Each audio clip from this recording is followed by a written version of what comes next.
We actually do a few different things. We house homeless dogs and cats. So if a dog, typically we get our dogs and cats from the animal control that's directly across the street from us, St. Clair County Animal Control. A dog might go there or a cat might go there because it is lost, and if so, it would do a stray hold there to give the owners time to find it. Once that stray hold is over, then rescues like ourselves can go in and pick those animals and try to find new homes for them. They also get owner surrenders at animal control that we occasionally will bring up. And then we also take owner surrenders here. Although the owner surrender animals are it's a pretty small percentage of the animals we take. The vast majority of the animals we take are from animal control. We are almost 60 years old, so next year will be our 60th anniversary. So we were doing animal welfare work way back before it was kind of a real thing. Two women found a cat, didn't know what to do with it, and that led to a group of community members starting the Humane Society. It's grown a lot since then. At the time, we were mostly just housing animals. Now we do a little bit more than that. We also do community education, community outreach. So we've grown a lot during that period of time. But it basically got started by two very concerned community members. So we have a lot of events, actually. Our biggest events are, we just had our Race for Rescues last week. That's a big event of ours. We had close to 500 attendees, walkers and runners, and probably close to 200 dogs, because a lot of people bring their dogs to that event as well. We have Bags for Wags actually happening next week, which is an event where there's deluxe brand name bags that people have a table raffle for and they can win them. And have about 300 people coming to that event. We have Wine for Whiskers in September, and that's at the Wine Garden. Again, that usually has, I think, around 400 people who come out to support that event. We have 2 Glow Bingos a year. Those always sell out, so those are big events for us. And then we have some smaller things too. So we have an ice cream social in the summer where we also do microchipping. We have Santa pictures. We have a pet parade where people dress up their pets and bring them to do a parade in Belleville. So that's always really fun. God, I know I'm forgetting. Oh, you have our Easter egg hunt. There's just a lot of fun little events and a lot of them are ones that you can bring your animals to. So yeah, as far as Lindenwood, we do go out. We've actually been out to Lindenwood twice, I think, this spring for dog events there. We also go to other schools like McKendree. We go to elementary schools and do educational programs. We go to scout groups. Again, those are more educational programs. We'll take an animal with us, and depending on what that particular group is trying to learn about, we'll tailor it to that. We have groups of children coming here as well.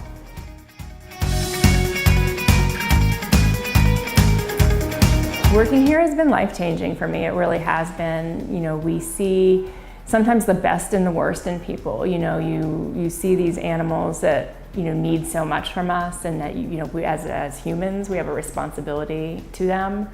And so sometimes it's very sad, but then it's also very uplifting to be able to help that animal, to not only find its home, but if it's having a behavior issue, I think a lot of people don't realize how much work we put into these animals. If they're having an issue, we take them to training. We work on specific things with these animals to make them more successful when they go home. And it's just very enriching to be a part of that.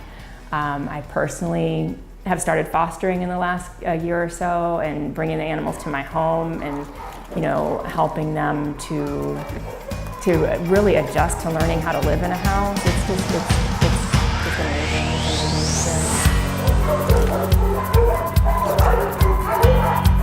I am an animal person. I'd rather hang out with animals than I would people, but the people here are great, and they make me, my first day here, they made me feel so welcome, and it's just, I don't know, it's just amazing. Every time I know the animals' names before I know the people's names, and just to play with these guys every day and to know that I can actually have an impact on them finding their forever home is fabulous to me. We redid our cat house completely with the help of a supporter who donated a lot of money to see that happen, so that now our cats get to be, for the most part, free roaming. They aren't in cages anymore. They have columns and colonies and a lot more space and freedom. And that is one of the ones that we're honestly the most proud of, because it completely changed their ability to get adopted, because people see them how they'd actually be behaving in a house. Before, you were having to pull a cat out of a cage, and anyone who knows anything about cats knows that they don't necessarily want to be pulled out of the cage and shown to somebody. It's just not in their temperament to be able to handle that well. And so now you get to see the animals, the cats specifically, in their more natural state. I love working with the dogs, seeing how they are from point A to point B, from the time they come in until the time they go home, and just the transformation. The overall goal would be to end homelessness in animals and to educate the community about how to properly care for their animals, help keep animals with their loving homes. That's basically the goal. A lot of humane societies focus on cruelty and preventing animal cruelty. We are obviously against animal cruelty, but it hasn't been a huge focus of ours.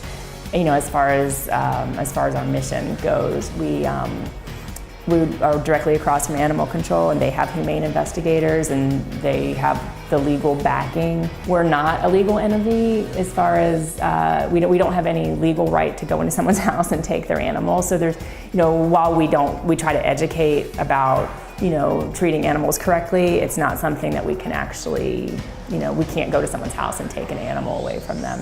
We don't have the legal right to do that. We have a lot of wonderful volunteers. We probably have 100 active volunteers. We have over 600 people who we have on our roster of volunteers, and some of them only do events, some of them only clean, some of them only walk dogs, and that's fine. I mean, we have front desk volunteers that are phenomenal, that we would be hard for us to run without them, to be honest. We only have 8 full-time employees and 2 part-time employees. So, we're a small facility, we're not a huge staff. We try to do a lot with the people we have, but we obviously can't do it all without, every day we have volunteers in and out of here, and they're absolutely essential to what we try to do. We actually, we do try to get them out of the shelter as much as we can. So when you talk about the trips that we did to Lindenwood, in fact we did a Lindenwood puppy day just yesterday, and it wasn't puppies, it was adult dogs, but no one seems to mind that. But that's so good for them, because it gets them out of the shelter, it gets them in the sun, interacting with people who are loving them and paying attention to them and running around with them, and that's just it gives them that little break, and I do think that it not only does it make them more successful, but it also gives us more information about them. Because now we can say, well, this is a dog that does well out at a community event. Maybe this is a dog that's a little shyer, and and it was so it just gives us additional information. We can say, oh, well, that dog did well in the car. That dog howled the whole time in the car. It gives us just additional information about them that we can then give to adopters. So we have people fill out what we call an adoption survey. It's a 1-page front and back that just asks some kind of basic questions. It asks about their living situation. Do you own your own home? Do you have a fence? Where are you planning on housing this animal?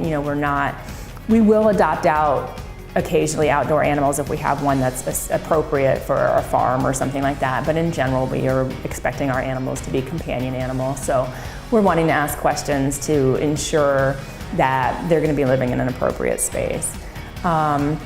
We ask about medical history of previous animals, making sure, that right now in this area, heartworm prevention is huge. We get a lot of dogs from animal control that come up heartworm positive. We spend a lot of money treating them.